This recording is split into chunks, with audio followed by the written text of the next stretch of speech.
All right, welcome everyone, and thank you to those who've already jumped online to join us for our webinar on how to adapt to the AML reforms and modernising legal practices. So we are soon going to kick off. We've just got people flying in now to this webinar, so please stick around. We'll be kicking off in just a couple of minutes, I can assure you.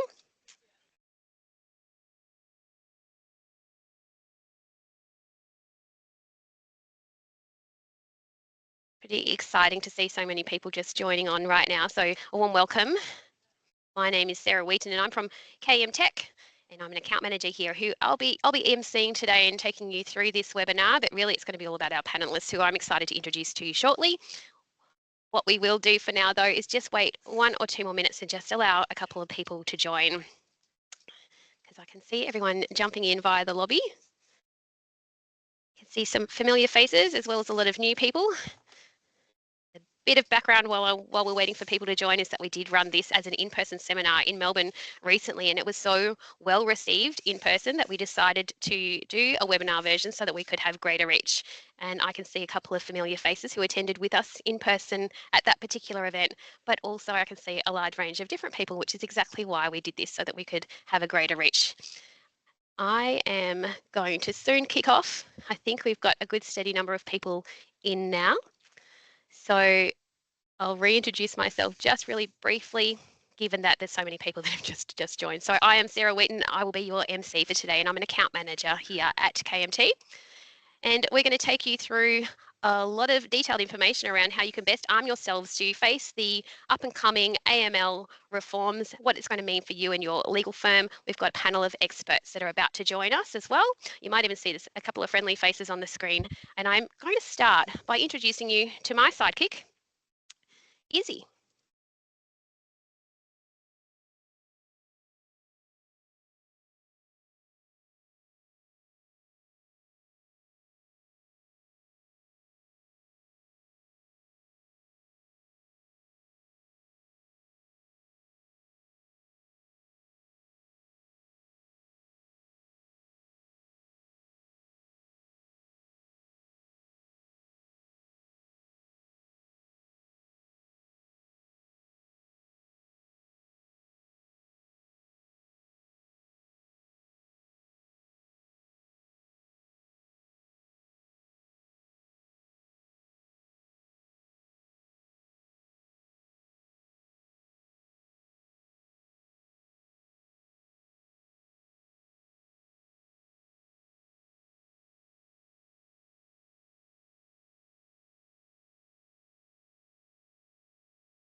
I'm not sure that anybody's drinking bubbles at this time of the afternoon, but if you are, feel free to give us a thumbs up, because I'm sure we're all keen to know who you are so that we can find you later. But that was a little bit of an interesting, I guess, introduction to what AI can look like in these days. And Izzy's beginning to look and sound a little bit too much like me for my liking, because I feel like my days here are numbered. But maybe I'll just return to my old job of being an account manager. What I will do now is warmly welcome our panelists. Izzy's already given a good indication of what's going to take place in the webinar today. But just to give you a bit more of an overview of who we've got Kelly Wright from Valada. So Kelly is a relationship officer at Valada, and she looks after the relationships with law firms right across Australia and New Zealand. So with over a decade of experience kicking around in the legal sector, including AML compliance, Kelly gets the challenges and the solutions. And so she's a great person to understand how to put the right tech in the right place to let everything run smoothly for you at the firms. Joining Kelly is Scott Mathrick, the CTO here at Kane Mathrick Tech, and he's the co-founder of KMT, and we are a Microsoft solutions partner with over 20 years under his belt, and he looks much younger than he is, obviously, working with all sorts of integrators. Scott's got some serious real-world experience in boosting cybersecurity for businesses across a heap of different industries. Next up, we have Aidan Clifford. So Aidan is our Microsoft Business Manager team lead at Pax8, and he is a seasoned pro with heaps of experience in strategic marketing, project management, product development, and making campaigns really sing. So Aidan's been driving growth and innovation and putting Pax8 on the map, and he's keeping all of our customers happy. We've got him heavily engaged with our webinar series, so it's great to have Aidan back on board with us today. So with that, I'm actually going to pass the reins over to Kelly, and we warmly welcome Kelly to the floor. Thank you, Sarah. Let me just take control, make sure that's all working. Yes, that is. Okay, I'll just do a quick, yeah, okay, wonderful. Thank you very, very much again for the introduction, and a big thanks to Izzy too. I thought that was awesome. I unfortunately I cannot unfortunately drink any bubbles at the moment. I'm pregnant, so I'm a little jealous that perhaps she is having a glass of bubbles, and maybe she'll have one for me. Hi everybody, I'm really pleased to be part of this webinar with KM Tech. You know, like Sarah had said, we hosted this in Melbourne, and it was such a great event, so I'm really pleased to be back. So just to kick off, just a little introduction about myself. I'm the Chief Relationship Officer here at Velata Consulting. I've been in the legal industry for 15 years now. 8 years of that was working in and managing law firms, and the other 7 have been working in the kind of the legal tech space. Interestingly, I've got another number on the screen, and that's 16 firms, and that is a number of firms that I've spoken to since we decided to kind of do this original event, that asked me or didn't know what AML was or stood for when I raised it with them. So I thought that was a really interesting stat, and I think it's really important that, you know, we're kind of, you know, here today and you're attending, and you know, you're, I guess, almost, I guess, a bit ahead of everybody, or these 16 firms that didn't really know what it was. So very, very prevalent topic today. Just a little bit about Velata Consulting as a business. We've been around for 11 years. We have about 550 clients globally that we work with, and we help them with onboarding them onto core software that we partner with, that being ActionStep and NetDocuments. We do a lot of automation work, we do a lot of custom VI work, and we also have our own development team. So really a legal consulting services business. We've got about 75 of us. So that actually might have increased since this slide deck. I think we might be sitting at 80 now, but we've got some rapid growth going on. But I do like to highlight that in our business, we have 70% of us that have come from law firms or sort of a SaaS software legal tech background. So we like to call that our secret sauce. We're spread across 6 countries, and 2 of those countries we have direct experience working with our clients on their AML requirements. Just a quick disclaimer, I'm not an AML expert or a certified AML advisor, but I do have a team wrapped around me that have worked, like I said, directly with our clients and their AML requirements. In terms of the session for me today, I think, you know, I was thinking about setting some goals. When we're really digging into the AML detail, it's so apparent that this is a journey. We're on a journey, and it really is starting now, and it's going to continue on for years ahead. So I thought the quote, you know, journey of 1,000 miles begins with 1 step. So that is so relevant. This is what I call an evolving beast. You might hear me reference that a little through the presentation. So I think for me, the goals of today, I want to cover off on some key dates. It's really important for you to be aware of those. We got a lot of acronyms coming with AML, so I wanted to highlight some key definitions. Most importantly, I want to highlight some key practical takeaways. So what you need to know now, what you can be doing now, and also have a look at some software, and then just provide you with some kind of immediate homework, really, and actions and resources. So in order to look ahead, we have to look to the past, and unfortunately, history often repeats itself. So I wanted to paint a bit of a picture here around what we saw happen in New Zealand when AML was mandated. So it's 2018, AML is, you know, it's kind of, it's mandated for law firms in New Zealand, and the team tells me that it was just utter chaos. So we saw things like firms needing to immediately change their operations and processes without being prepared for that. There was no sort of preparation or planning done around that. It was had to kind of hit the mark, and they weren't prepared, and they had to do these immediate changes, which resulted in really an increase in their resourcing requirements that, again, they hadn't prepared or planned for. Because there wasn't that preparation piece, there was a real lack of understanding by staff, and that resulted in poor buy-in. Why do I need to do this now? You know, a lot of resistance. Why do I need to ask my clients for this sort of level of identification? Why do I need to be across, you know, what the changes that happen in a file and do CDD? So, you know, that lack of understanding was really hard part of the change. There was also a major change to the way that firms had to onboard their clients and how they engage with their clients. That led to client confusion, frustration. Again, that kind of example of I've instructed you for years. You're my local law firm. Why do I now need to give you a copy of my passport? You know who I am. Why can't you start work on my file? So, you know, resulting in a lot of, you know, I guess some pretty poor client experience, which is never great. And that had a direct cost to these firms. So we saw an impact on revenue. So firms were all of a sudden needing to say no to taking on files, or there was a delayed path to revenue. So because they couldn't start work on the files straight away because they hadn't had their onboarding process wasn't properly done, then they couldn't actually start recording time or billing. So there was that delayed billing. They also saw the cost of additional software that they hadn't factored into their budgets. And they also saw a cost in terms of the human effort being increased. In New Zealand, we also saw a major market saturation of products and providers. So we saw an influx of software providers, and you'll see a lot of training, compliance, program developers, and things like that. So I suspect if you haven't experienced that now, you likely will. And so yeah, we will probably see that all happen as they come over here. And because of kind of all of these things that weren't prepared for, we did see about 85% of firms fail their initial AML audit. So just something really to keep in mind there. I think the key lesson for this, if we're looking back into the past, is to start preparing now. So it's great that you're all here. Interestingly, I get asked this a little bit, so maybe not in this sort of tone, but what does it mean for me? What do I need to be? Why do I need to be thinking about this? Well, AML is a legal requirement. So if you provide a designated service, it is a legal requirement for you to adopt this and adapt to this into your firm. You should care about it, like I covered. It's impacting your time or your path to revenue. It is going to cost you more money, and so that's whether that's software or human effort. I will say that I would recommend software every time over human effort. It is ultimately going to be cheaper for you in the long run, but yeah, it is going to cost your firm. So it's important for you to start being understanding what those costs are and building those into your budget. You're also going to need to review and standardize your new business intake processes, your client onboarding, and also how you monitor your clients as the files go on. So that's a really big change and something you really need to be kind of conscious of and starting to think about. There's also a risk that you lose clients if the process takes too long. So it requires too much effort. If another firm's doing it a lot better, maybe they transition across because it's just too hard. We've got a bit of a timeline here.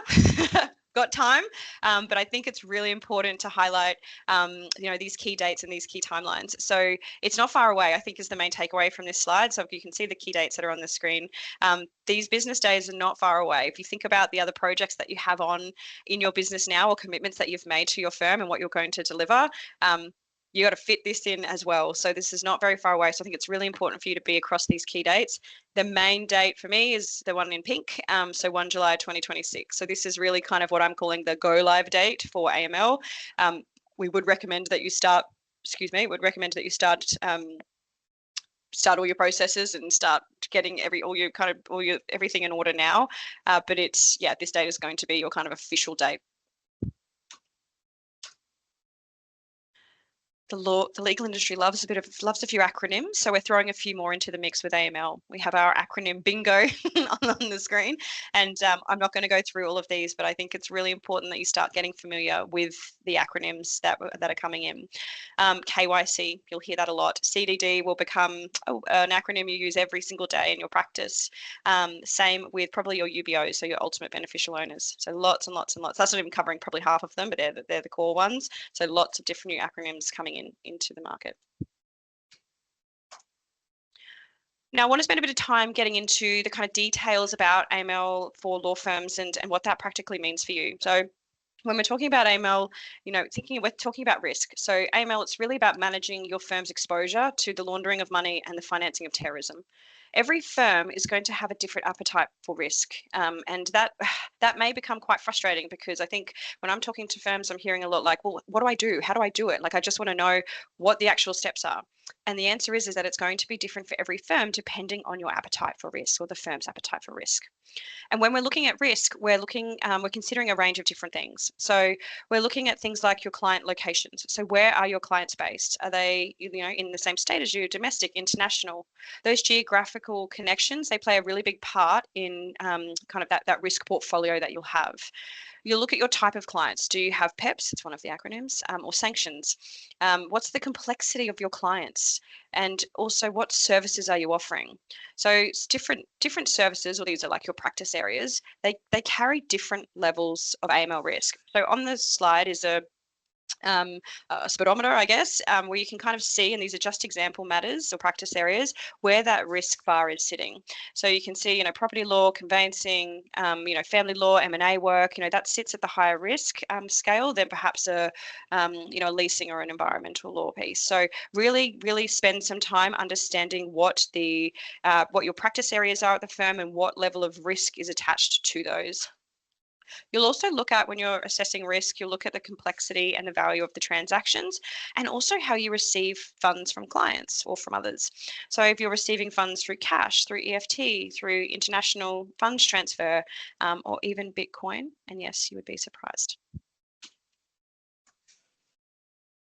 With this risk and what you're doing here in assessing and building your risk portfolio, you will build this into this will create the framework for your compliance program.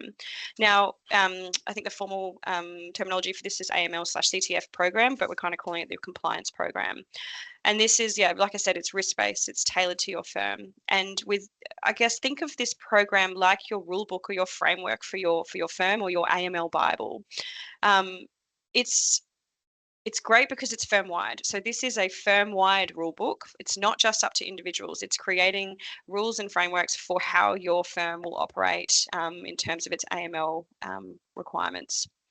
The program is an evolving beast, so it will, as legislation will keep changing, and as it does, you'll need to kind of keep iterating on your program. And as certain things happen in your firm, certain clients that you represent, maybe certain matters, maybe you acquire a new firm, different practice areas, you'll need to constantly update your compliance program. Within your compliance program, you'll have, it's going to be quite large, but you will have things like who your compliance officer is. You will list out things like what your new business intake processes are. So how do you onboard your clients? You will outline what software you use, and how that software is used in the business from an AML perspective. You will capture your CDD processes. So how do you do your ongoing client monitoring? How do you do your risk assessment? You'll capture your reporting, how that happens, what your processes are around, these are another couple of acronyms, but your TTRs and your SARs. And it'll also document how your record keeping. So there's a lot more that goes into it, but I think at a high level like that, they're kind of the example inclusions of your compliance program. Let's get into a little bit more details on that program. Compliance officer, so that was one of the inclusions. So you will need to have a compliance officer appointed, and that is actually at management level to carry that responsibility ultimately. And so I really think you need to be thinking about, well, who is fulfilling this role at the firm? Is this somebody that you currently have, a dedicated risk team or a risk officer? Or do you need to look at hiring for this role? Do you need to look at creating an entire new team? And that will come down to a range of different things, but one contributing factor will be the volume of transactions that you actually do. So the more transactions that you have across the entire business, and probably the more complexity that you have with maybe your different practice areas. So if you're like a general practice firm, you're going to have more visibility. You're going to need more visibility. So having somebody dedicated to that, instead of kind of, I guess, adding these tasks and requirements onto an existing role, and they're already probably quite large workload, you need to weigh that up. So I really want you to start thinking about your compliance officer, your compliance team, and what that's going to look like. You need to start thinking about your record keeping. Where are you going to store those records? Are they going to be in your, are you going to be responsible for them? Are they going to be in external software? What are the retention requirements around that? Think of this kind of like a trust account.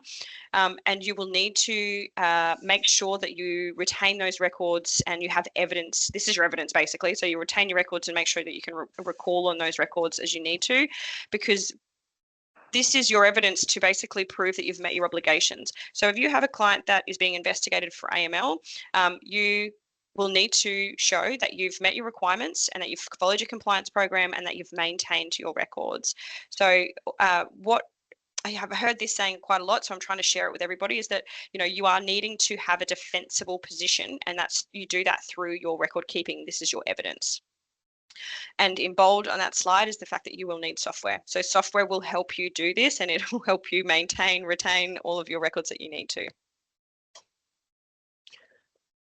We also need to think about reporting. So as part of that compliance program, you'll have your reporting in your annual audit. So there will be annual auditing that will need to be done. So your annual reporting, I think it might actually be, it might be every 3 years for the actual auditing, but there will be annual reporting. But there's also going to be some other reporting needs. So not only will we have your AML reporting requirements, but there will become a need for new reporting internally at the business. So things like the number of high risk clients that you've taken on versus medium risk clients. Management is probably going to want to have insight into this information. They were going to want to know things like the number of files that you've turned down or had to say no to, or referred to another firm because it doesn't your risk level is too high. So they're going to want to be constantly looking at this sort of information, this data, to maybe even reassess that level of risk, and also then obviously make changes to that compliance program. So yeah, that compliance program, evolving beast. There is going to be reporting requirements around the TTR, so the threshold transaction reports. This is when transaction exceeds $10,000, you're going to need to report that to AUSTRAC. This is, again, another reason that the compliance officer, that's probably a task that sits with them. So if you've got a dedicated person to that, keeping an eye on that, then they're going to be more likely to meet those obligations. And then you will have your suspicious activity reporting requirements to AUSTRAC as well. So the suspicious activity reporting, there is a need to report if anybody in the firm, so a lawyer is working on a file and picks up that there's suspicious activity. Now, I like to be clear that you don't need to be you're not needing to be the police. You're not needing to be Crime Stoppers. You don't need to investigate, but you do need to report suspicious activity. And you also need to have proof that you have, like records that you have done that. So there are obligations that you need to meet, and you need proof that you have done that. So lots involved there in that compliance program. Kelly, just as you're moving on to the next slide, I'm just going to let you know that you've got a couple of minutes left of your slide. I know, and I feel like you've got a few slides ahead of you, so maybe you might need to prioritize and choose your favorites. Totally. Thank you so much. And you are all good, because I'm actually going to whiz through the software stuff pretty quick anyway, so thank you. Now, okay, so speaking on software, I just want to highlight that AML isn't just VOI. So we've got, it's not just verification of identity. AML software, there's a range of different kind of logos on the screen. You'll see more coming to market. These are all worth looking at. They all do different things.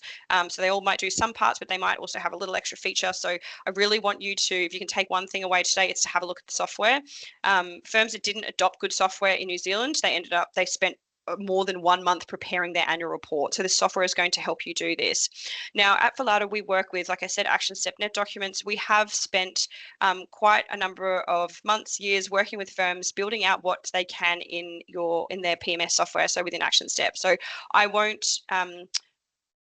spend much time on this, but just know that we've done a lot of this kind of configuration and customization with firms before. What you want is flexible software in order to cater to this if you're choosing to house and host and manage a lot of that risk assessment and CDD within your PMS.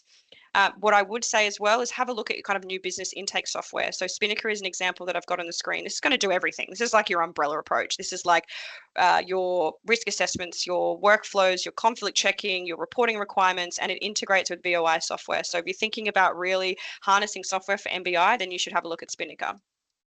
I've got 3 slides left, so I'm nearly done. So just to summarize a bit of that, what can you do right now? So if this is your kind of homework, then please take this away.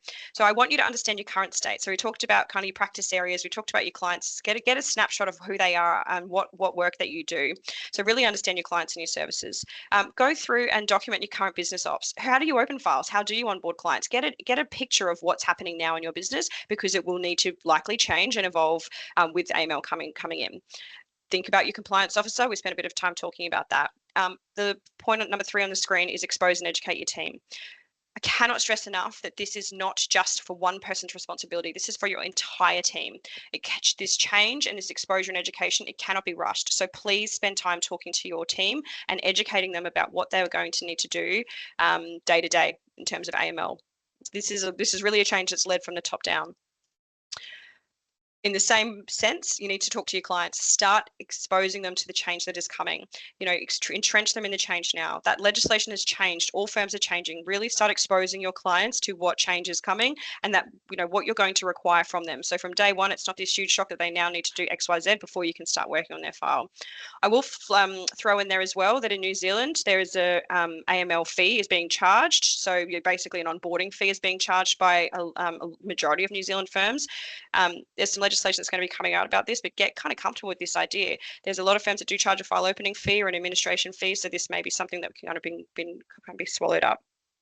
And finally, number 5 is select your software. Go and learn from the software providers. They really are some AML experts. Have demos. Start implementing the software now, and choose software that does support change, because like I've covered, it's a compliance program. It's going to be an evolving beast, so you do want to have flexible software.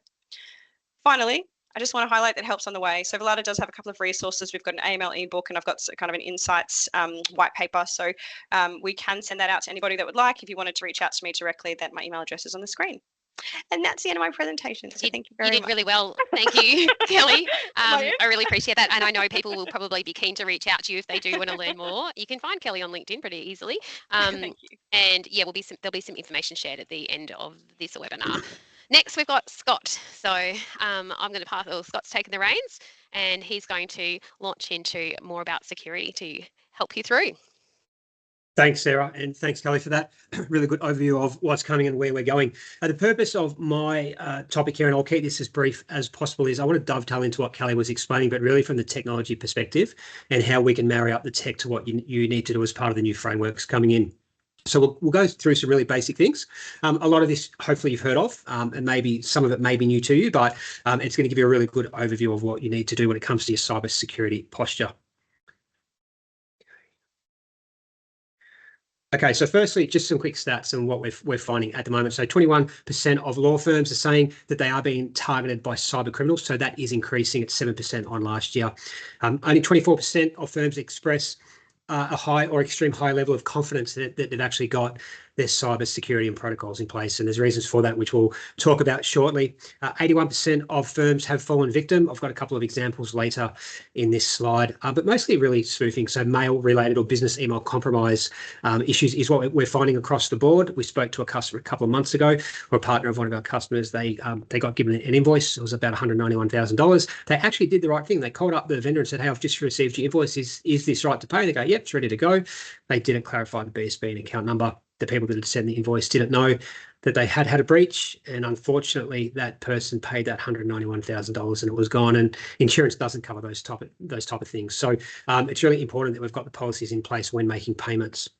And 56% still of law firms still believe that cyber is in their sort of top concern. And we're seeing that not just through law firms, that's really across the business at the moment. So I'm actually at a conference now in Sydney today, and we're talking about cyber, and the stats pretty much line up against most industries. But law firms and accountants and medical are always higher just because of the data that they hold.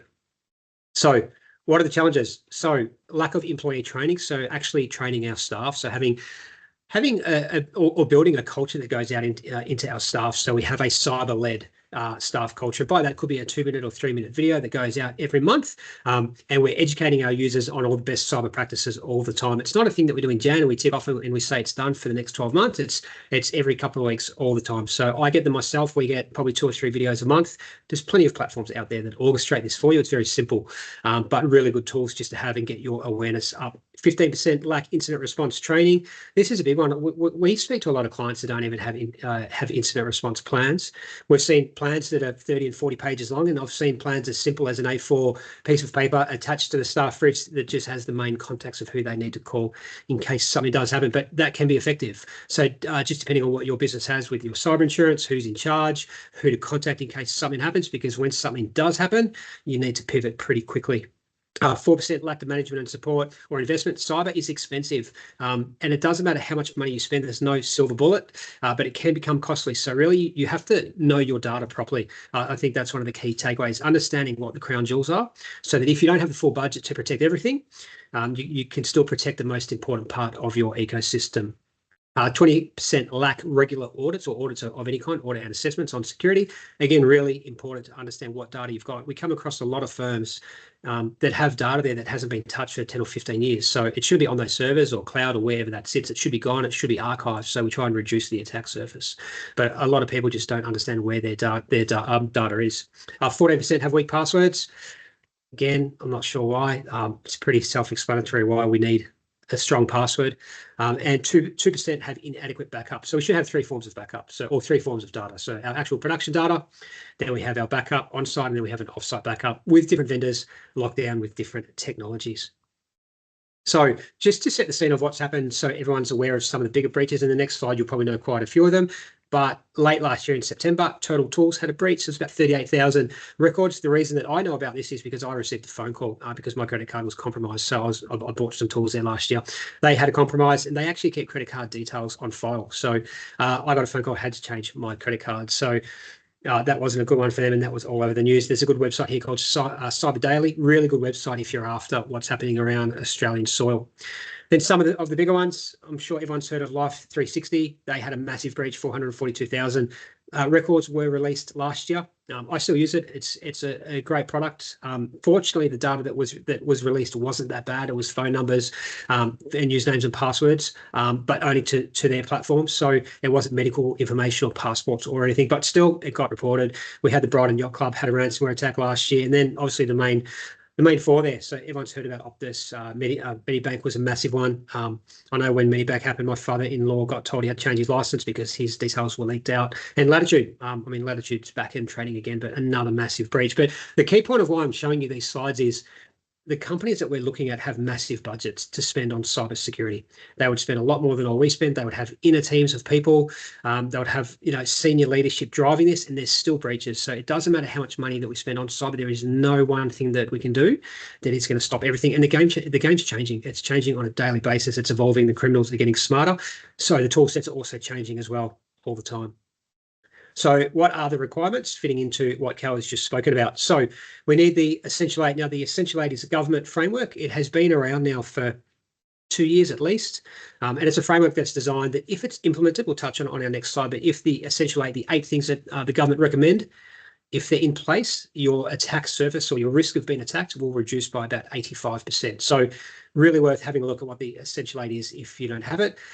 And then now we have the Victorian Legal Services Board. They've got their own list of requirements now as well, which does dovetail into the Essential 8 a bit. But another couple of, or a few more specs that we have to uplift now. And then we've got the AML, which Kelly just spoke about. So the Essential 8, at a really high level, what is it? So 8 things. We patch our applications. We patch it. So when I say your application, similar to what Kelly was speaking about before, your legal application. So you should have vendor support with those applications, and they should be releasing firmware updates for that. So hopefully you are getting those through. If you do get them, you should be installing them and putting them on. We patch our operating systems. Again, that's so that they're under support. Everyone's probably aware is Windows 11 end of life. I think it's 25th of October this year. It's 194 days, I think. We have to get rid of those operating systems now because that's a risk. If they're not patched and they're vulnerable, if something comes through, Microsoft won't protect them anymore. MFA, we need MFA turned on everything. We've been doing this for 20 years. Whenever you transfer money from a bank, you would get an SMS with a code, you put it back in. It's a dual verification. So we've been doing that for a long time.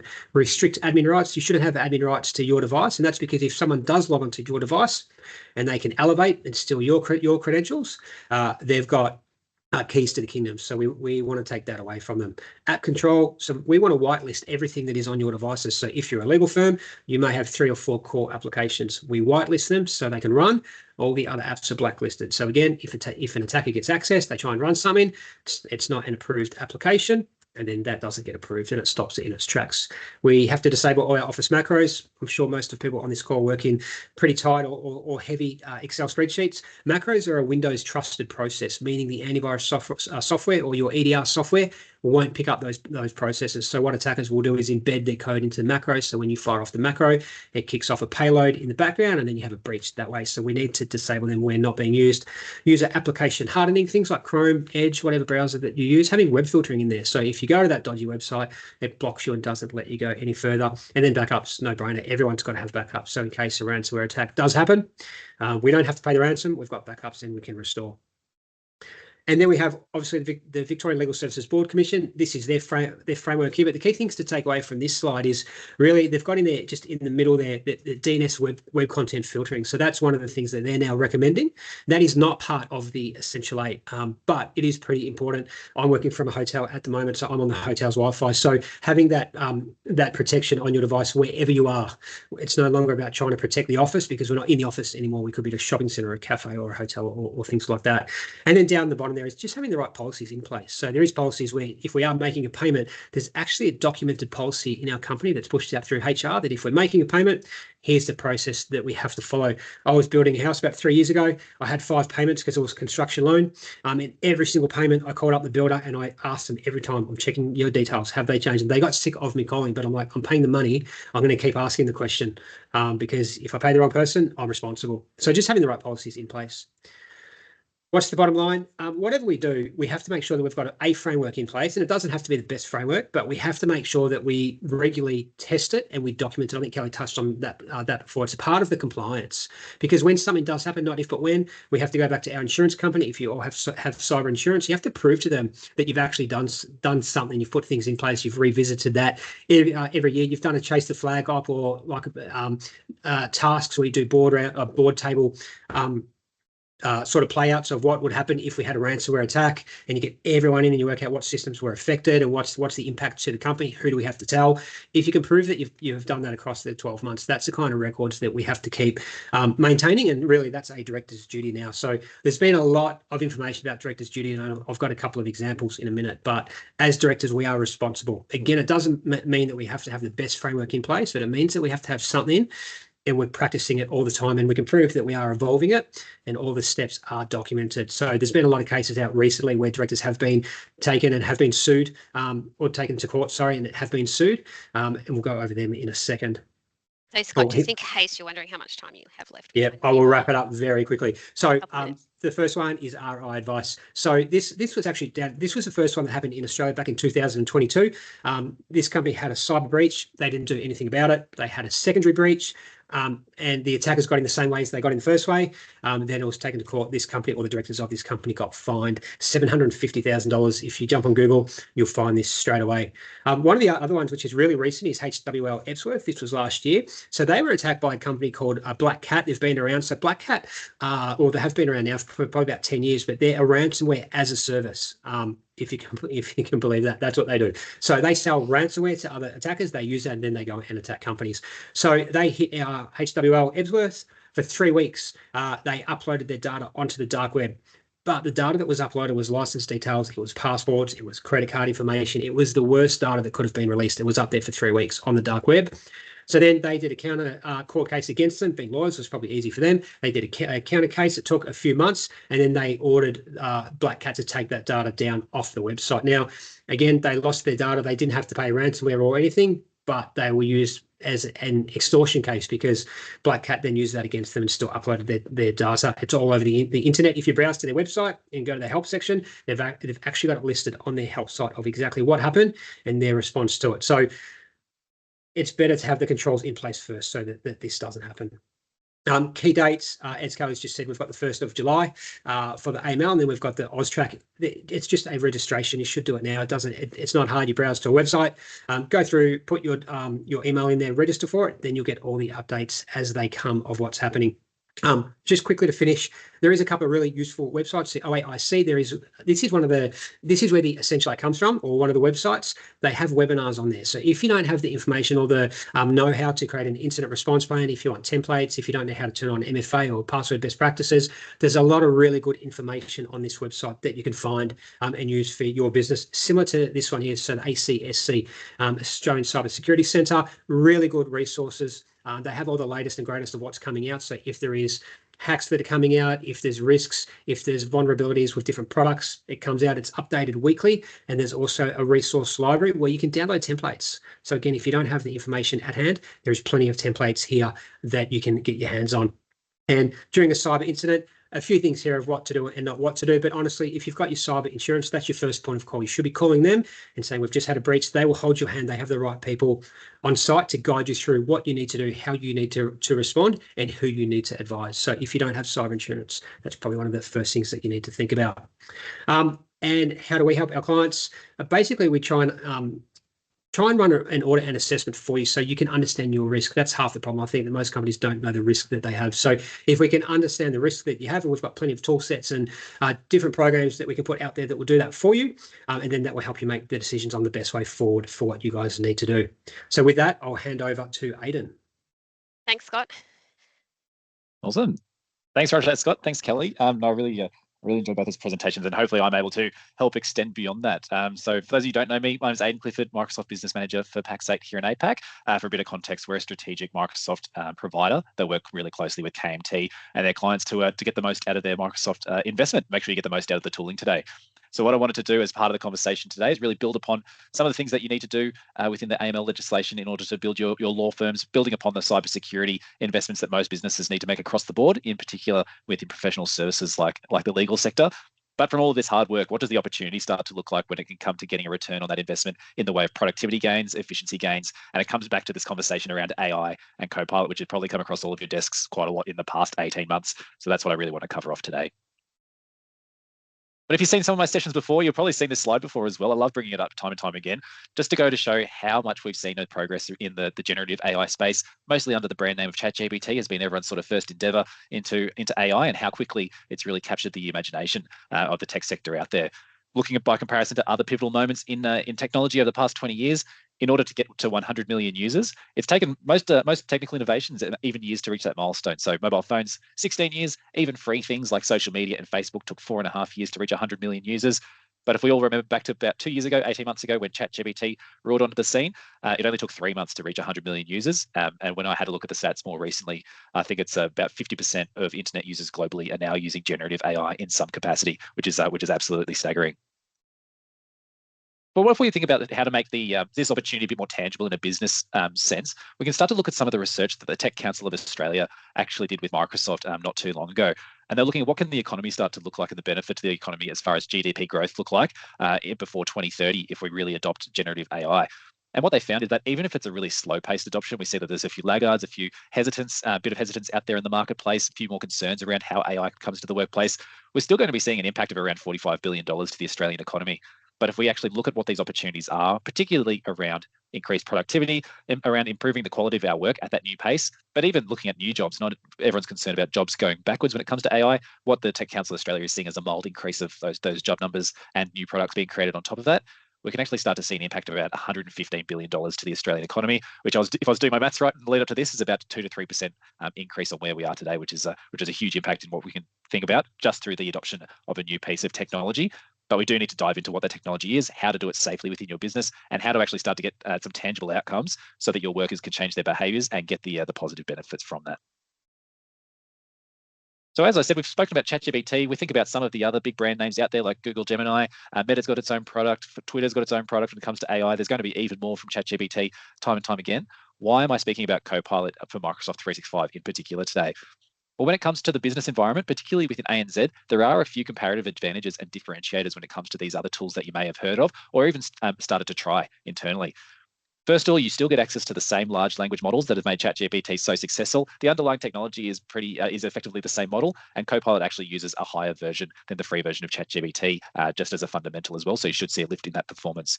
But what it's then really starts to make it differentiated is it ties directly into the Microsoft 365 data that you're already using day in, day out.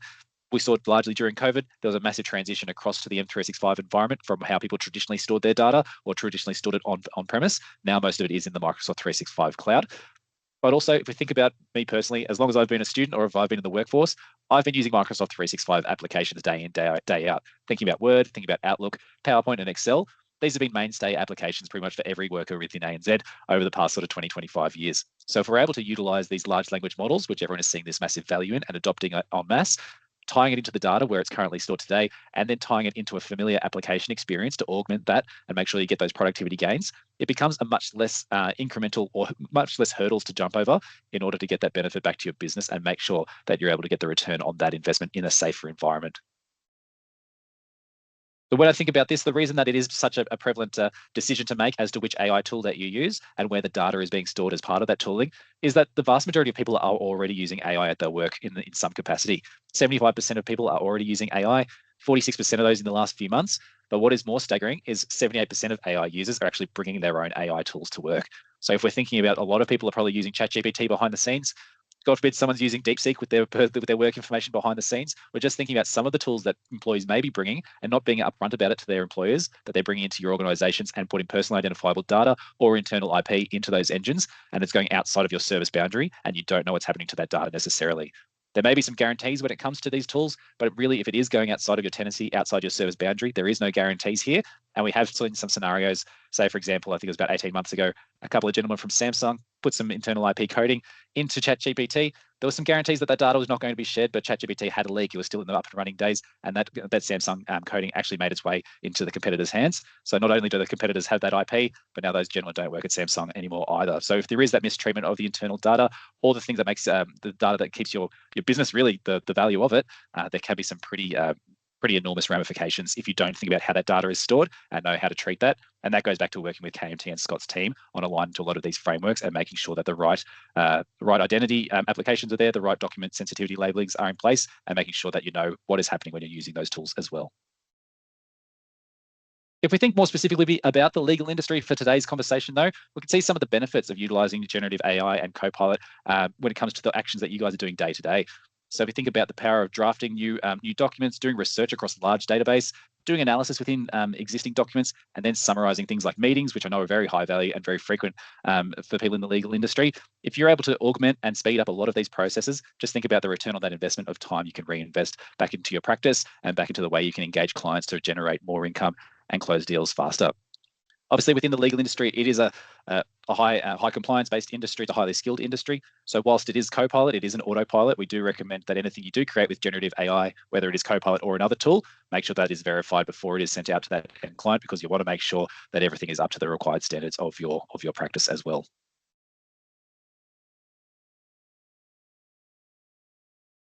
And just to kind of cover it off from a Microsoft perspective, just to differentiate from ChatGPT, from DeepSeek, from some of the other tools out there, the Microsoft system is built on trust. So your data is your data. Microsoft does not utilize the prompts that you put into the engine or the data that you utilize within your prompts to train the model. So it does not go outside of your service boundary. And this is a commitment even for the free version of Copilot as well. So that data protection as part of free Copilot for Microsoft 365, or any of the other paid licenses out there, means that the data is staying within your tight environment, within the security policies you've got built in place. So if that is an investment you haven't made so far with the KMT team, I do recommend reaching out to do an assessment of what's in place right now and what improvements can be made to make sure that when you are utilizing these tools, it is aligning to the standards that you want to achieve, either through Essential 8 or any of the other frameworks that are out there in the market today.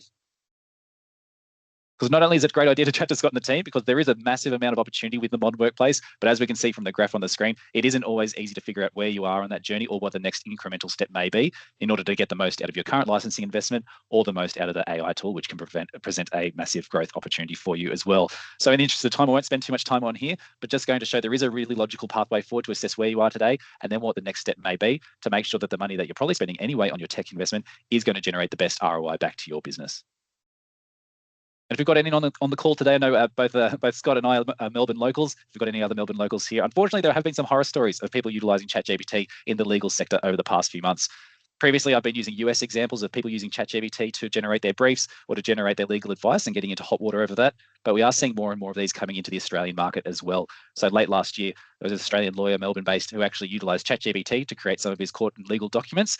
This was then put through to the courtroom, put through to the judge, and it was immediately dismissed as they realized all of the references used within that advice were actually created by ChatGPT from scratch and had no actual legal precedent within there. So it is something to really be aware of, because whilst we are seeing a huge amount of adoption within the AI space, we are seeing a lack of organizations thinking about the management policies and the verification and risk assessments for things like inaccurate information before they go out to the end clients, creating that risk and creating potentially a disastrous scenario, which could have been caught if there was a process in place to utilize those tools internally and to address people using bring your own AI tools to work as well.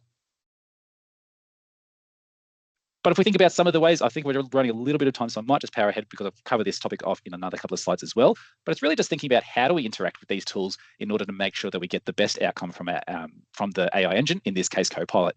Microsoft has put together some really good advice on how to create your prompts, because we know it is a building process. It's a learning experience as to putting the right prompt into your Copilot engine in order to get the response back. But there are some guidances. There is some guidance around the right ingredients in order to make sure that the expectations of what you're going to receive will hopefully be lined up with what you want. If we think about the goal of what you want to get from your prompt, so in this case, generate 3 to 5 bullet points, very simple sort of request, but then we relate to the context of where we want those bullet points to come from. So help prepare me for a meeting with client X to discuss phase 3 of a brand campaign. Very Microsoft generic corporate language there, but what it is it's giving us some nice reference points for it to refer to of where we want that data to come from.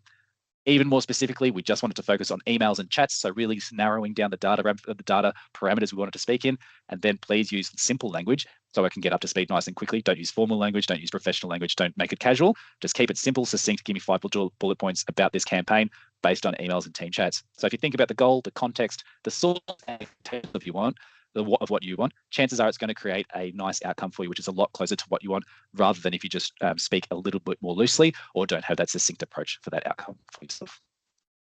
But I've had the advantage of working with Copilot for about 18 months now. So I actually got early access, which is really good fun. So I got to see it from scratch, but it has been in the SMB market for about 12 months now as well. So we are seeing some great progress.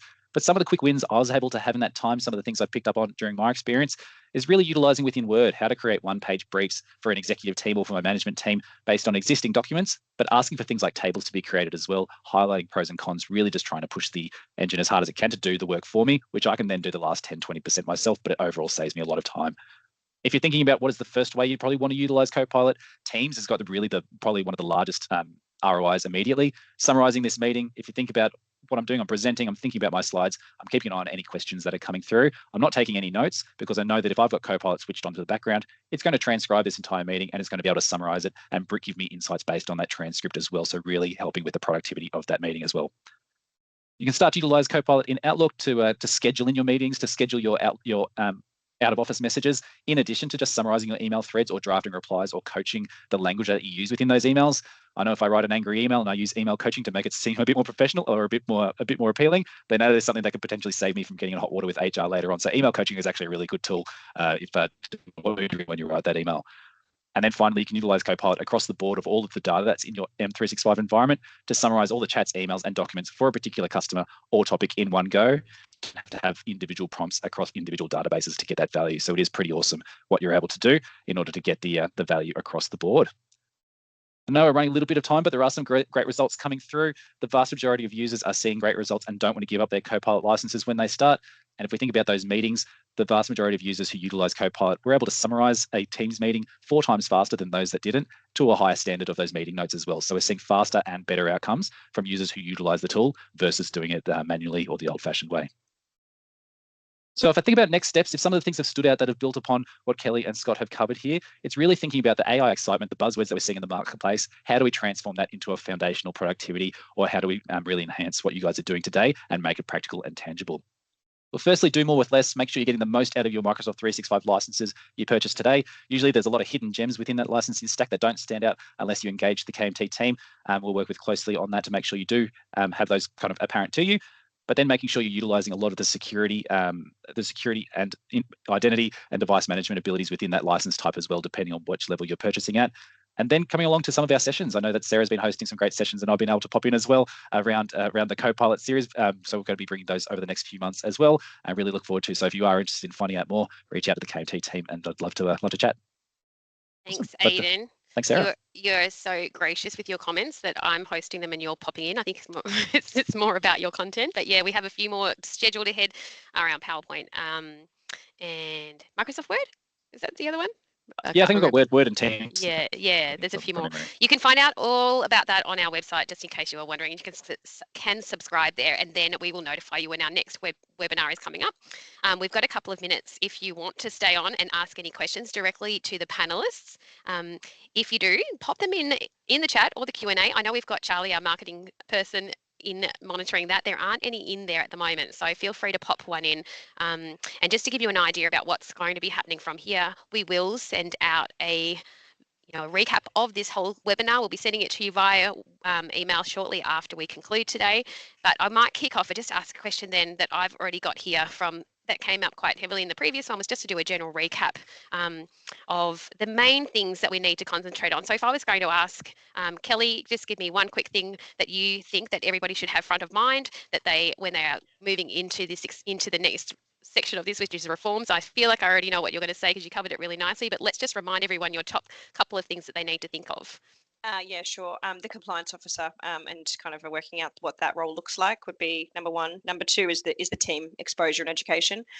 So really starting to tell your team, share information with them about what's coming and what responsibilities they're going to have. And twofold with that is the clients. So making sure that you're starting to communicate with your clients about the changes that are coming. So educate and communicate, I think, are probably educate the two pieces of homework from me. That's great. And Scott, our CTO at KMT, what are the top things that you want people to think about as we are moving into reforms?